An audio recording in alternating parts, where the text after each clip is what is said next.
There are a lot of B2Bs out there and just companies in general that are obsessed with checkbox marketing. So it's like, okay, we got to have the blog. We got to do the podcast. We got to launch the newsletter. We've got to do the organic social media posts. And it's like, great, but there's no point doing all that if your content is shit because it won't work. And then what you'll do is say, oh, I tried that and it didn't work. It's just a recipe for wasted budget when you approach it that way. If you're not going to do it world class, there's no point doing it. Got the right ingredients for revenue growth? A pinch of effort and a dash of hope won't cut it anymore. Grab your utensils. You're about to get some high-performing marketing recipes. Welcome to KlientBoost Kitchen. Hello and welcome to another episode of the KlientBoost Kitchen. I'm super excited for this one because we're actually going to be covering a topic which is really close to my heart. And I think I've built up this reputation in the paid ads space as being kind of a paid ads expert. And I would actually say this topic is probably something that I'm stronger in and have a lot more experience in, and that's content marketing. So I'd like to put a shout out to Patrick Schuller from Dealfront, who actually reached out to me recently to talk about content marketing and said, hey dude, I know you've got this personal brand as being a paid ads expert, but I actually really love the content you do and I would love to talk more about content. I thought, man, this would actually be super sick for a KlientBoost Kitchen episode too, because we talk tons about paid ads, but actually there's a lot of value that we can give you in terms of the content strategy that we want, right? So today I'm going to be giving you the exact B2B content marketing strategy that we're using. I'm excited to get into it. So let's kick off. What are you going to learn today? Key things. Number one, how to research, build, and execute content pillar strategy your prospects will love. I know they will love it because we get loads of feedback from our prospects and other people in the space saying that they love our content. I'm also going to be talking you through how we use AI-powered repurposing to squeeze the maximum value from every content piece. And then also I'm going to be showing you how to make world-class content and avoid your content marketing turning into a money pit. So it's just, the type of content that you create and doesn't actually drive any value for the business. So to start, the most important thing I would say, and probably where most businesses go wrong, is that to make content marketing work, you really have to approach it as a strategy, not as a tactic. There's a lot of B2Bs out there that will just say things like, oh, we need a podcast, or we need a blog, or we need a newsletter, or we need to be doing TikTok style shorts because that's what's cool right now. And my wife's niece is a Gen Zer and she's on TikTok all the time and she keeps telling me I need to do this. We need to kind of scrap all of that and really start from strategy first. When I say strategy, I think there's lots of different definitions of what a strategy is. And for me, a strategy is really a vision of what you're trying to achieve as opposed to being the exact step-by-step roadmap. And the reason I like to think of it like this is because you can get a roadmap wrong, but when you have a good strategy, that's like 80% of the work right there. And when you have a good strategy, people can operate really, really, really well without a roadmap. And so to give an example of that for my LinkedIn content, I don't have a fully written out roadmap. But when I first started posting on LinkedIn, I did develop a strategy, which was in my mind, I want to talk to these people. I want them to remember me for this thing, and I want to help them solve these problems. And then with that in my mind, it's very, very easy to create very relevant content all the time because I have this strategy written out, and that's way more valuable than having a roadmap. So I know loads of people that have their content schedule. They know what type of content they're posting on different days, but because they never actually did that strategy work, they end up very, very stagnant when it comes to the content. Like it's either not delivering value for them, it's not getting in front of the right people, etc. And so that's really, really important, is to build that strategy. So how do you do it? I actually like to use this Venn diagram. And for those of you listening on YouTube, you'll be able to actually see this diagram right now. And for those of you that aren't, I'll explain it to you. And so it's a Venn diagram where the top circle is your expertise. So this is what you're qualified to talk about. This is really, really important. If you're trying to write about stuff that you don't have expertise in, your audience is going to be able to tell, and they are not going to enjoy it as much. So really, you need to be talking about stuff you have expertise in. In the bottom right circle, we have your product. This is the problems that your product solves, or the different features of your products, the capabilities. And then on the bottom left-hand circle, we have pains, gains, and jobs to be done. And so this is the understanding of your audience, right? This is what are the pains that they experience every day? What do they stand to gain from using your product? And what jobs to be done that they have every single day? And so when you put those three areas together, your expertise, your product, and then pains, gains, and jobs to be done, your strategy really lives in the middle of that. And so once you kind of have that, how do you actually populate this? I like to say build it around actual data and not guesswork. And this is also where a lot of businesses go wrong, is that they just assume they know the audience, or they assume they know what will work, and build a content strategy around that. And I'm very vehemently against that. And so this brings us to the next point, which is how to actually research content topics. I approach this with a principle, which is pull,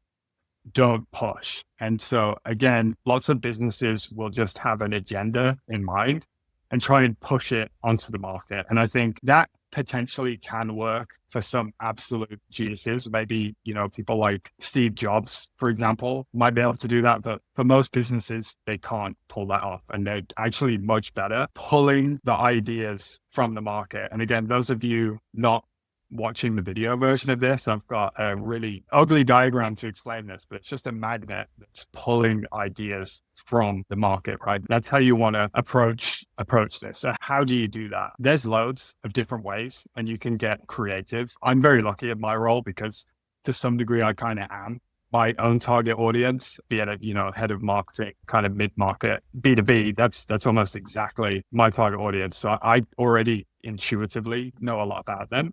But I don't assume that I know everything. And so the number one is talk to your existing customers. It's very, very important. Again, that's fairly straightforward for us because the teams just always talk to customers because we're a service-based business. And so that's one angle. And then also another one that often gets overlooked is analyzing sales calls and reading those sales call transcripts. We use a platform called Gong, which is pretty well known in the B2B space right now. And that records every call. So I can go in and look at any call that the sales team's been on. On top of that, it also creates call transcripts. And shout out to Travis, one of our SDRs. He actually has Gong break it down into pain, gain, and job to be done points. So when I look through transcripts, it's actually already broken down into the way that we want to have it laid out so that it feeds the content strategy really, really well. Another one is just interviewing prospects. So this is a strategy that we've run, and I even run this on my own LinkedIn, where I'll just reach out to people who are a kind of ideal fit client for us and just say, hey, appreciate you engaging with our content. How are things for you right now? Like what's on your mind? What are you struggling with? And that can either lead to like a really productive DM conversation where somebody will let me know via the DMs, or sometimes they'll actually say, hey, could we jump on a call? I'd love to pick your brain and talk about this a little bit more. That's one way that's worked really, really well. We've also incentivized this in the past where we'll just, offer a $100 gift card and say, hey, we'll give you a gift card, just have an interview with you.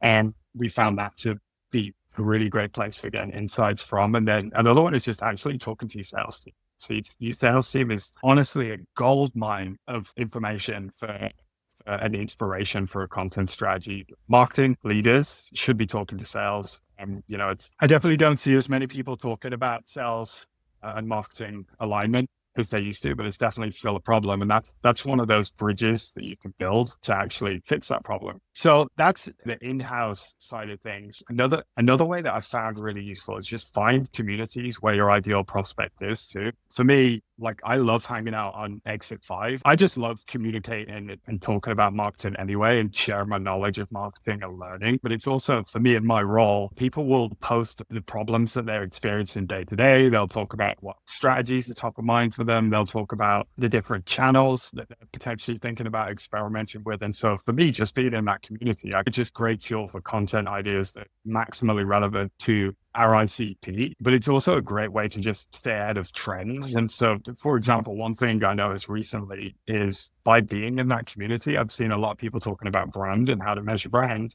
And then I'm like, oh, we actually have a framework for measuring brands that we developed like 2 years ago. Maybe I should start talking about this a little bit more now that it's the market's asking for it. And so that's a really good example of how to pull from the market. And then recently I created a few different content pieces around that, and it ended up performing really, really well on our content channels. And so there's a perfect example of it in action. And so what I would say is, if you're not in the fortunate position that I am, where you are your ideal client, I would still just go undercover in communities. I would find communities where my ideal clients hanging out and just go in there and just pay attention. And it really can't be understated. I think the best marketers are just really good at paying attention and really good at listening to what's going on around them. And so probably one final thing I would say is just very, very important to just keep an eye on the industry and trends and stuff like that. So pay attention to the news. One thing I'll do pretty regularly, I haven't figured out how to automate this yet because I'm a little bit of a boomer when it comes to technology, but I'll get regular reports from ChatGPT that just tells me a summary of all the most recent news in performance marketing and demand generation in B2B, just so I can make sure I'm staying ahead of the curve on that. And if there's anything that I think is relevant to the content pillars that we've already built or relevant to our ICP, I can then plan that into our content schedule. With that, I would also say, even though it's very, very important to pull from the market, you still need to leave a little bit of room for experimentation and intuition. So, I like to think of myself as a data-driven marketer with 5 marketing tendencies. So I would say 80% of what I do is proven stuff that works. And then 20% is, let's try something a little bit different. Let's do something where we're not 100% sure whether that's definitely going to work. And KlientBoost Kitchen, this podcast that we're on right now is a good example of that, where it was fully just based on intuition. The market is definitely asking for more human stories of what's working as opposed to just overly replicated playbooks. And so the idea behind the KlientBoost Kitchen was, everyone in our industry seems to be launching a labs right now. You have Hockey Stack Labs. You have, I hesitate to call them competitive. I do love these guys, but you have OmniLab, etc. I think there's other companies that have Refine Labs, and another one that, again, hesitate to call them competitive, even though they kind of are. Just, I love what those guys do. And so I was like, okay, well, I think it's very important for an agency to have a kind of innovation engine. And so then I'm like, okay, well, let's put this kitchen spin on it. And instead of experiments, we'll have recipes, etc. And again, it's another thing where it was data driven enough, but was still a little bit of a wild card and ended up being something that's worked pretty well for us. But that said, I would say, even with the experimentation, you should still let data be your guide, right? So when it comes to, and this is really, really hard for some marketers, but when it comes to ads and stuff, like, not every idea is going to work. Not every content topic is going to work. Even if you've pulled it from the market, that doesn't mean that they're going to respond to it in the way that you want to.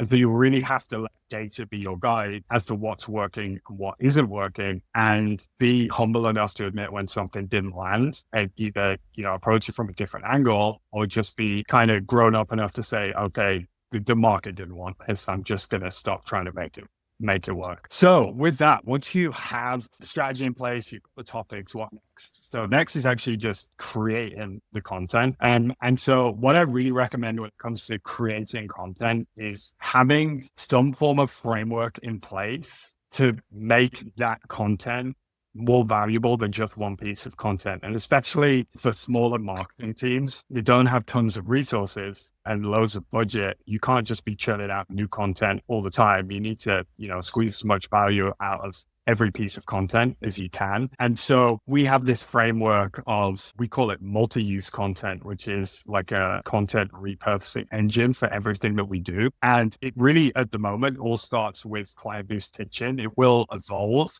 as we start layering in or replicating this strategy for other areas of the business to not just be fully led by KlientBoost Kitchen. But what happens is, we'll start with the pillar episode. So that's the podcast episode. And then we get the podcast episode produced. We get that in multiple formats. So we'll have a YouTube format. We'll then also have a mobile optimized format. Alongside that, I'll also have a slide deck. And so a lot of times I'll be, presenting and talking to a slide deck when I do this that's been touched up and improved by a designer. From there, we already starting out with, okay, so we've got the podcast episode, which is audio only. We've then got YouTube optimized video, long form. We've got mobile optimized video, long form. And then from there, what we can do is we can use AI to turn the transcript from that video into multiple different social posts, into blog content, into a newsletter. So we can do that very, very quickly. It's in our tone of voice. And then we just make sure that somebody with, a strength in content writing is then just going and checking that over. I'll give it a once over to make sure it's actually accurate. From there, we've, got by that point, like 5 or 6 different pieces of content. Then we'll also take the slide deck that we've created for the content piece or for the pillar topic, and I'll use that in combination with the newsletter to start then build a cheat sheet for LinkedIn, or the carousels perform really, really well for us. And we'll use that on organic, but then those carousels also perform really, really well on page. So we're using those for page too. By this point, we've got like 10 pieces. So it's a very, very powerful content engine. But for us, we've also found a way where that it doesn't just stop with the promotional element. So yes, we get loads and loads of content for all our KlientBoost promotional activity. Actually, especially for the KlientBoost Kitchen, when it's running new experiments or new frameworks, maybe it's a new campaign structure for Google Ads or a new approach to targeting or something like that. Not only can we turn that into content, but then we can also send that out to the internal strategy team so that they can start executing this on client accounts to improve results there. But then we could also use some of the slides from these decks and pack them over to the sales team so that they can use them in sales calls when they have sales calls where somebody's specifically looking for, the most recent best way of approaching a specific channel, or they just want to understand, what strategies and tactics are you running that we can't get anywhere else. That enables us to do that. So this multi-use content touches every area of the business, as well as actually supporting us with the, promotion of KlientBoost services. So really, really powerful stuff. And I would say that's obviously not as relevant for every business where, the executional team is necessarily needing the information that you develop in as marketing, but definitely that's just such another quick hack for improving that sales and marketing alignment, is pairing the sales team with some of this collateral that you're actually creating. And, when you're more proactive about it, it's, there's less risk than if you just, sales seeing you as the kind of arts and crafts department that has to create assets for them, and more as a kind of strategic partner that's leading the conversation, which I think is really important for marketing to do, especially since marketing should just be much closer to the market. And so that's kind of everything on the strategy side of things. So on the execution side of things, how do you actually make world-class content? And I would say this is so important because, it's maybe an overused cliche, but it's going to be an overused cliche until it stops happening. There are a lot of B2Bs out there and just companies in general that are obsessed with checkbox marketing. So it's like, okay, we got to have the blog. We got to do the podcast. We got to launch the newsletter. We've got to do the organic social media posts. And it's like, great, but there's no point doing all that if your content is shit. There's no point, because it won't work. And then what you'll do is say, oh, I tried that and it didn't work. It's just a recipe for wasted budget when you approach it that way. If you're not going to do it world class, there's no point doing it. And especially the bar for content keeps going up all the time. Like it's getting higher and higher and higher. And you're competing with world class creators that people actively subscribe to and want to consume their content. And so you really need to be as good and as valuable as them. And I think where a lot of businesses go wrong that I see is actually like hyper focus on the production value, which there's nothing wrong with that. It's caliber of the content's good, but that's sometimes not the case. So they'll hyper focus on, shooting a really good video at a good location with great graphics and it sounds really clear and it's polished, but actual content itself is boring and easily imitated. And so it just doesn't land. I see that all the time. B2Bs will spend $20K on videos, then it'll get like 2 views, or, completion rate will be less than 25%. And it's just not a good investment for the business. And so how I try and approach content, I guess it's like a 5-step framework. And so it's that content just needs to tick all 5 of these boxes. Otherwise, I don't want to promote it. And so the first one is, again, those of you that are not watching on video, what I have here right now is I've actually taken some screen grabs from a recent KlientBoost Kitchen carousel, performed really well, and just showed how this fits into this 5-step framework. And so we've got memorable. The content needs to be memorable. So if any of you wondered why the hell did KlientBoost, 1, call their content engine the KlientBoost Kitchen, 2, put, pictures of oven mitts and frying pans and spatulas and shit like that with smiley faces. Why did they do that? That's ridiculous. Well, we did it because it's memorable, right? So you'll remember it. And so that really stands out amongst other agencies because, quite honestly, a lot of them just wouldn't be brave enough to do something like that. It's really kooky. It's really wacky. It's not what you expect to see. Next up, after memorable, is also needs to be engaging. And there's loads of different ways to make it engaging. One of them is just if you've pulled from the market and that your audience is just interested in that topic. And so that's one way of making it engaging. One thing that we've been experimenting, this is just a little hack that's working really well for us, is just calling out the ICP job title in the content itself. And you'll see me do this all the time to the point of absurdity, but just because it works really, really well. And especially organic content where you don't have the luxury of targeting in the way that you do with paid, I have found it does seem to help us get organic content more likely to reach the right prospects. And so that's just another way of making it engaging. It also needs to be clear. And honestly, this is one of the biggest mistakes. I think, a lot of people approach content marketing, especially if they're not marketers, if they're kind of subject matter experts or whatever, or potentially come from an academic background. It's like this repressed literary flair tries to come up, and they'll come up with crazy content titles. You wouldn't know what it meant. And the reason is they're trying to make it sound fancy and show how good their vocabulary is or how good their ability with words is, wordsmithing is, as opposed to actually trying to write something that is very, very clear and obvious why somebody should read it. And so in this example I have here, the title is How B2B CMOs Can Measure Brand Marketing. And so measure brand marketing is very, very clear what the end outcome of engaging with this content is. So next, you also need to make it relatable, right? So again, there's different ways to do this. One of them is just, if you pulled from the market, it should be relatable. But also if you've spoken to customers and you understand their pains and gains, etc., then there's no excuses for not making it relatable. You should be able to pull direct stories from them to help make it more relatable. And so with this content piece here, the subheading is without spending 10K a month on software. So it's how B2B CMOs can measure brand marketing without spending 10K a month on software. That without spending 10K a month on software is very, very relatable because so many B2B marketing leaders right now are just not in a position where they have ludicrous amounts of budget to spend to justify some of the programs that they're running. And so they can relate to this. They can look at that and say, oh, it's finally somebody gets us that we're trying to do this, but we're trying to do it in a cost-effective way, right? Once we have the relatable piece down, I keep saying this is the most important and this is the most important. I guess they're all important.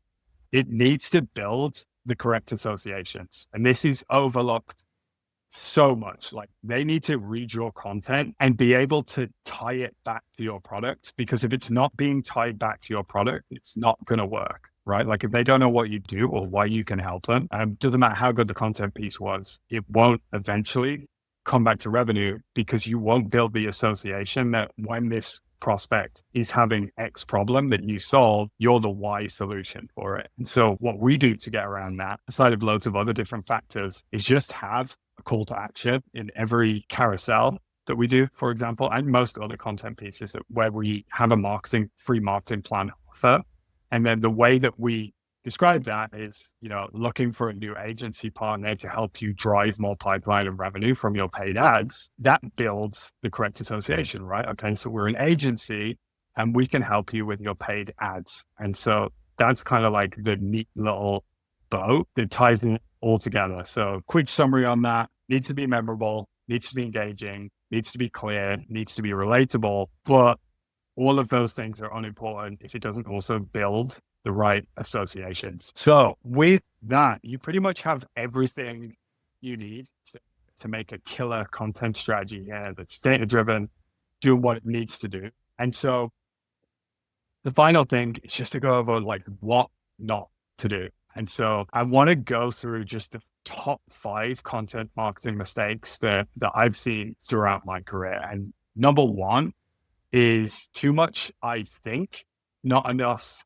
I know. And again, this is idea of either trying to push onto the market or thinking you understand your customers without actually talk to them. And, I don't want to call out anybody, cough, cough, CEOs or managing directors usually, cough, cough, usually think they understand the customer more than they do, especially if they've like been removed from that. And what that can create is marketing teams that are creating content just is not actually relevant to the audience. And so they don't respond to it in a positive way. And then what you see is after launching a content strategy based on that information is that 6 months later, 12 months later, the CEO is saying, well, why is the content marketing not driving any revenue? And it's like, well, because, you didn't actually base it on what your audience wanted, you based it on what you thought they wanted. And those two things are much different. The next one is, I hate this one the most, which is sacrificing clarity for cleverness.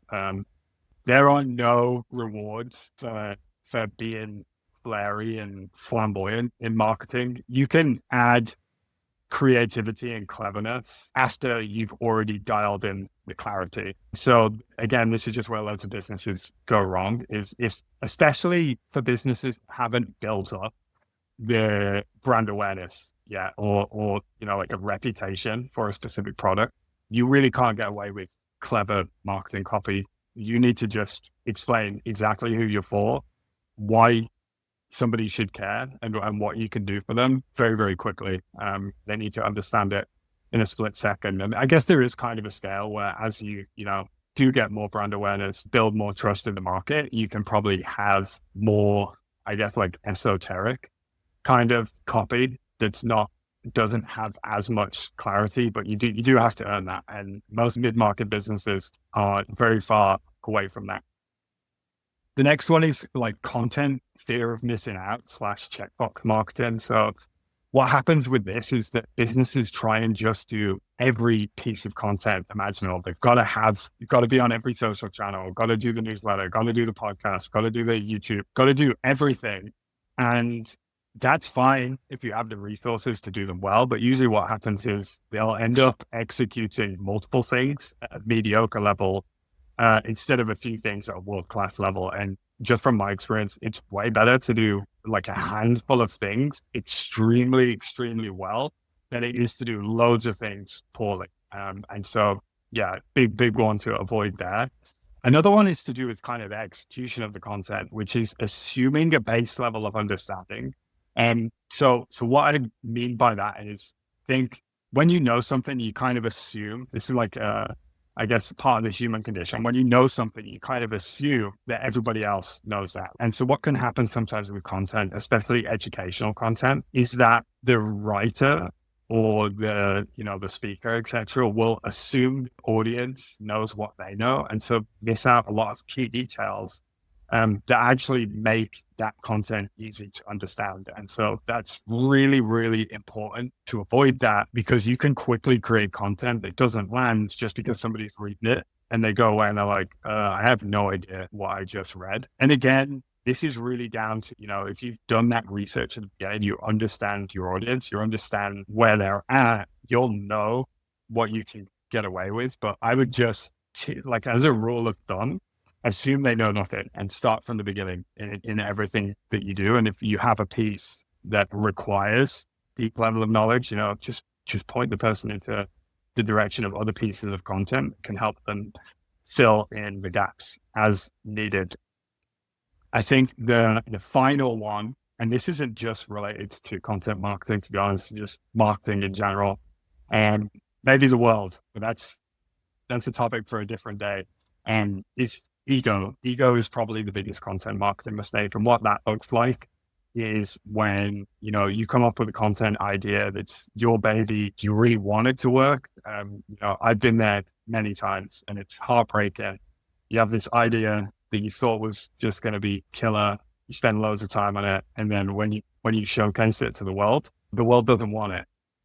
And that sucks. It hurts, but it's our job to be humble enough to say, okay, this didn't work. I'm going to listen to the data. I'm going to listen to that market feedback and say, okay, even though I love this thing, the market doesn't want it right now. And so I need to scrap it and do more of what works. And the sad thing is that often they're really just, I don't want to say generic's the wrong word, but just like, honestly, a lot of the times it is just the tried and true stuff. Tends to work really, really well. And it's there's more of a risk factor with the creative stuff. And so I think that's why it hurts so much, because it comes from you.